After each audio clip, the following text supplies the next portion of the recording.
డబ్బు, అనారోగ్యం, ఉద్యోగం, వ్యాపారం, అప్పులతో బాధపడుతున్నారా? మీకోసమే launch your future programme.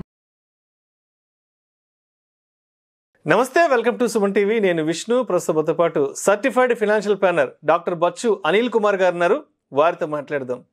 Sir నమస్తే. సార్ అనిల్ కుమార్ గారు నమస్తే అండి. సార్ అనిల్ కుమార్ గారు, అంటే నాకు ఇప్పటి వరకు ఇన్సూరెన్స్ విషయానికి వస్తే లైఫ్ ఇన్సూరెన్స్ ఒకటి తెలుసు, తర్వాత హెల్త్ ఇన్సూరెన్స్ ఒకటి, ఈ రెండు తెలుసు. బట్ ఈ మధ్య ఎక్కువగా కూడా క్రిటికల్ ఇల్నెస్ ఇన్సూరెన్స్ గురించి ఎక్కువగా కూడా మాట్లాడుతున్నారు ప్రతి ఒక్కరు కూడా. దానికి సంబంధించిన ఆర్టికల్స్ కూడా విరివిగా వస్తున్నాయి అన్ని బిజినెస్ మ్యాగజైన్స్లో కూడా. సో క్రిటికల్ ఇల్నెస్ ఇన్సూరెన్స్ గురించి మీ ద్వారా పూర్తి వివరాలు తెలుసుకుందాం అనుకుంటున్నాను. అండ్ మన సుమన్ టీవీ ప్రేక్షకులకు కూడా తెలియపరుద్దాం అనుకుంటున్నాను. చాలా ఇంపార్టెంట్ క్రిటికల్ ఇల్నెస్. ఏంటంటే దానికి వెళ్ళే ముందు ఫస్ట్ లైఫ్ ఇన్సూరెన్స్, ఆ టర్మ్ లైఫ్ ఇన్సూరెన్స్ వచ్చేసి ఎవరైతే ఇన్సూర్డ్ పర్సన్ ఉన్నారో వాళ్ళకి ఏమైనా అయితే ఫ్యామిలీ కోసం, డిపెండెంట్స్ కోసం తీసుకునే ఇన్సూరెన్స్. సో అది ఏమైనా అవుతే ఫ్యామిలీ టేకెన్ కేర్ ఆ పాలసీతో.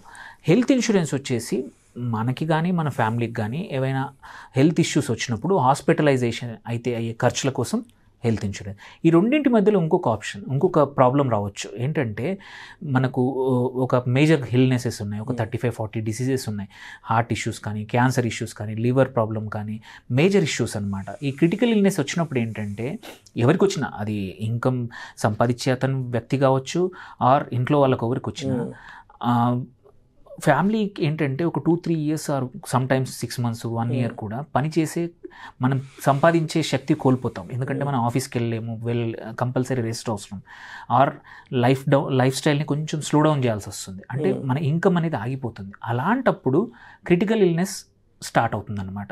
అంటే ఎనీ డయాగ్నోసిస్, అంటే ఇక్కడ ఏంటంటే ఇంపార్టెంట్ తెలుసుకోవాల్సింది ఏంటంటే ఆన్ డయాగ్నోసిస్ వచ్చే డబ్బులు అనమాట. అంటే ఈ డబ్బులు, ఈ policy critical illness is not a substitute. అంటే హెల్త్ ఇన్సూరెన్స్కి సబ్స్టిట్యూట్ కాదు. హెల్త్ ఇన్సూరెన్స్ వచ్చేసి హాస్పిటల్లో అయిన ఖర్చుకి ఇన్సూరెన్స్ కంపెనీలు ఇచ్చేస్తాయి మనకి. బట్ క్రిటికల్ ఇల్నెస్కి నువ్వు ఏ బిల్ సబ్మిట్ చేయాల్సిన అవసరం లేదు. నీకు ఏదైనా మేజర్ ప్రాబ్లం వచ్చింది, మేజర్ హార్ట్ ఇష్యూ వచ్చింది, మేజర్ క్యాన్సర్ డయాగ్నోసిస్ అయింది. డయాగ్నోసిస్ అయ్యాక 30 డేస్ తర్వాత, అంటే మినిమం సర్వైవల్ పీరియడ్ అని ఒకటి ఉంటుంది అనమాట. సపోజ్ హార్ట్ ఇష్యూ వచ్చింది, వితిన్ 2 డేస్ సర్వైవ్ అవ్వలేదు, దెన్ క్రిటికల్ ఇల్నెస్ వర్కౌట్ అవ్వదు. బట్ నువ్వు అది హాస్పిటల్కి వెళ్ళావు, నీకు బైపాస్ సర్జరీయో లేకపోతే ఇంకా వేరే మేజర్ ఇష్యూస్, క్యాన్సర్కి రేడియేషన్ ట్రీట్మెంటో అది స్టార్ట్ అయింది. సో 30 డేస్ అయిపోయింది. So you survived for 30 days and ఈ ఎఫెక్ట్ ఇంకా కొన్ని రోజులు ఉండొచ్చు. అలాంటప్పుడు స్టార్ట్ అవుతుంది. అంటే యూ కెన్ జస్ట్ ఆ ట్రీట్మెంట్ అవసరం లేదు, డయాగ్నోసిస్ రిపోర్ట్స్ తీసుకొని వెళ్ళి సబ్మిట్ చేస్తే మీకు క్రిటికల్ ఇల్నెస్ 5 లక్షలు ఉంది అంటే 5, 10 అయితే 10, 20 లక్షలు అయితే 20 లక్షలు ఇన్సూరెన్స్ కంపెనీ ఇచ్చేస్తుంది అనమాట. వాళ్ళు అడగరు మీరు ఎలా ఖర్చు పెట్టుకుంటారు. రీజన్ ఏంటంటే దిస్ పర్పస్ వచ్చేసి క్రిటికల్ ఇల్నెస్ మనకి ఇబ్బంది వచ్చినప్పుడు ఫైనాన్షియల్గా మనకి బ్రేక్ తీసుకొని ఆ ట్రీట్మెంట్ని రికవర్ అవ్వడానికి అయ్యే మనీ అనమాట, అంతే. సో ఇది సర్వైవల్గా ఉన్నప్పుడే వస్తుంది. 30 డేస్ ఆఫ్ పోస్ట్ డయాగ్నోసిస్ మనం తీసుకెళ్ళిస్తే చాలు. No questions asked.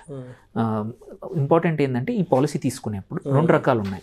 ఒకటి బండిల్డ్ పాలసీ. బండిల్డ్ పాలసీ అంటే ఏంటంటే టర్మ్ లైఫ్ ఇన్సూరెన్స్ తీసుకున్నప్పుడు ఒక యాడ్ ఆన్గా క్రిటికల్ ఇల్నెస్ తీసుకోవచ్చు. క్వైట్ కామన్ అనమాట అది. సో లైఫ్ ఇన్సూరెన్స్ కవర్ ఒక 1 కోటి రూపాయలు తీసుకుంటున్నాం అనుకోండి, అందులో ఒక 20 లక్షలు క్రిటికల్ ఇల్నెస్ పెట్టుకున్నాం అనుకో, మనం ఈ డయాగ్నోస్ అంటే ఈ ప్రాబ్లం వచ్చినప్పుడు ఇమ్మీడియట్గా ఆ 30 డేస్ తర్వాత మనకి ఆ 20 లక్షలు ఇచ్చేస్తారు. అంటే 1 కోటి రూపాయల్లోంచి 20 పోగు, ఇంకా 80 లక్షలు మాత్రం టర్మ్ లైఫ్, అంటే ఏమన్నా జరిగితేనే ఇస్తారనమాట. సో అది బండిల్డ్ పాలసీ. అలా కాకుండా ఇప్పుడు ఇండిపెండెంట్గా చాలా కంపెనీస్ ఇస్తున్నాయి.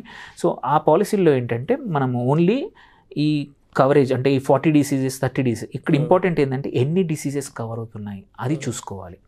ఎందుకంటే company to company, policy to policy, కొన్ని దాంట్లో 36 మేజర్ ఇల్నెసెస్, కొన్ని 45 ఇల్నెసెస్ అయినంతవరకు మ్యాక్సిమం కవరేజ్, అంటే అన్ని రకాల డిసీజెస్ కవర్ అయ్యేట్టు చూసుకోవాలి ఫస్ట్. సెకండ్ వచ్చేసి మన ఫ్యామిలీ హిస్టరీ ఇంపార్టెంట్. మన ఫ్యామిలీలో డయాబెటీస్ చాలామందికి ఉంది. సో డయాబెటీస్ యూజువల్లీ ఏమవుతుంది, కార్డియోవాస్కులర్ ప్రాబ్లమ్స్ అంటే హార్ట్ ప్రాబ్లమ్స్ వస్తాయి. దాంతోపాటు హైపర్ టెన్షన్ వల్ల మన లంగ్ డిసీజెస్ కానీ అట్లాంటివి రావచ్చు. సో మన ఫ్యామిలీలో ఆల్రెడీ హిస్టరీ ఆఫ్ క్యాన్సర్ ఉంది, ఆడవాళ్ళకి ఎస్పెషల్లీ. సో మగవాళ్ళకైనా ఆడవాళ్ళకైనా. సో ఆ హిస్టరీని చూసుకొని ఆ డిసీజెస్ కవర్ అవుతున్నాయా లేదా. డయాబెటీస్ వల్ల కిడ్నీ ప్రాబ్లమ్స్ చాలా ఉంటాయి. సో అవన్నీ లిస్ట్ చూసుకోండి మనం తీసుకునే ముందు పాలసీ. అండ్ థర్డ్ వచ్చేసి వెయిటింగ్ పీరియడ్ ఏమైనా ఉందా.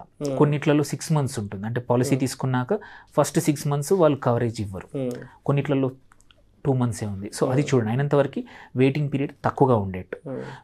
Third obviously price comparison anyhow మనం చేసుకోవాలి. అండ్ ఇంపార్టెంట్ ఏంటంటే ఫోర్త్, ఎప్పటి వరకు రెన్యూ చేసుకోవచ్చు అంటే అంటిల్ వాట్ ఏజ్ మన పాలసీ అనేది కవర్ అవుతుంది. 45, 55, 60 అయినంతవరకు ఎక్కువ ఏజ్ 65, 75 వరకు కూడా కవర్ అయితే ఏంటంటే మన ఇట్లాంటి క్రిటికల్ ఇల్నెసెస్ వచ్చే అవకాశము మన ఏజ్తో పాటు పెరుగుతుంది. తక్కువ ఏజ్ ఉన్నప్పుడు 30, 35లో 40లో ఉన్నప్పుడు ప్రాబబిలిటీ అంటే తక్కువ ఉంటుంది. బట్ యాజ్ మన ఏజ్ 40, 45, 50, 55 వచ్చినప్పుడు ఈ క్రిటికల్ ఇల్నెస్ వచ్చే అవకాశాలు కూడా పెరుగుతాయి. మన లైఫ్ స్టైల్ అలా మారిపోతుంది కాబట్టి పెరిగే అవకాశం ఉంటుంది. అందుకే అయినంతవరకు రిన్యూవబిలిటీ చూసుకోవాలి, మనం ఎప్పటి వరకు కవర్ అవుతుందో చూసుకోవాలి. అండ్ ఇవి చూసుకొని ఎందుకంటే అన్ని కంపెనీస్ సేమ్ ఇక్కడ కూడా IRDA చూస్తుంది జరుగుతాయి కాబట్టి, కాకపోతే ఉన్నంతలో కంపేర్ చేసుకొని ఒక మీరు చేయగలిగితే పర్లేదు, అడ్వైజర్స్ ఉన్నారు ఆర్ కంపెనీస్తో మాట్లాడండి. సో కానీ క్రిటికల్ ఇల్నెస్ చాలా ఇంపార్టెంట్ ఈ టైంలో, ఎందుకంటే కాస్ట్ మెడికల్ కాస్ట్ ఎలా పెరిగిందో మన లైఫ్ స్టైల్ కాస్ట్ కూడా పెరిగింది.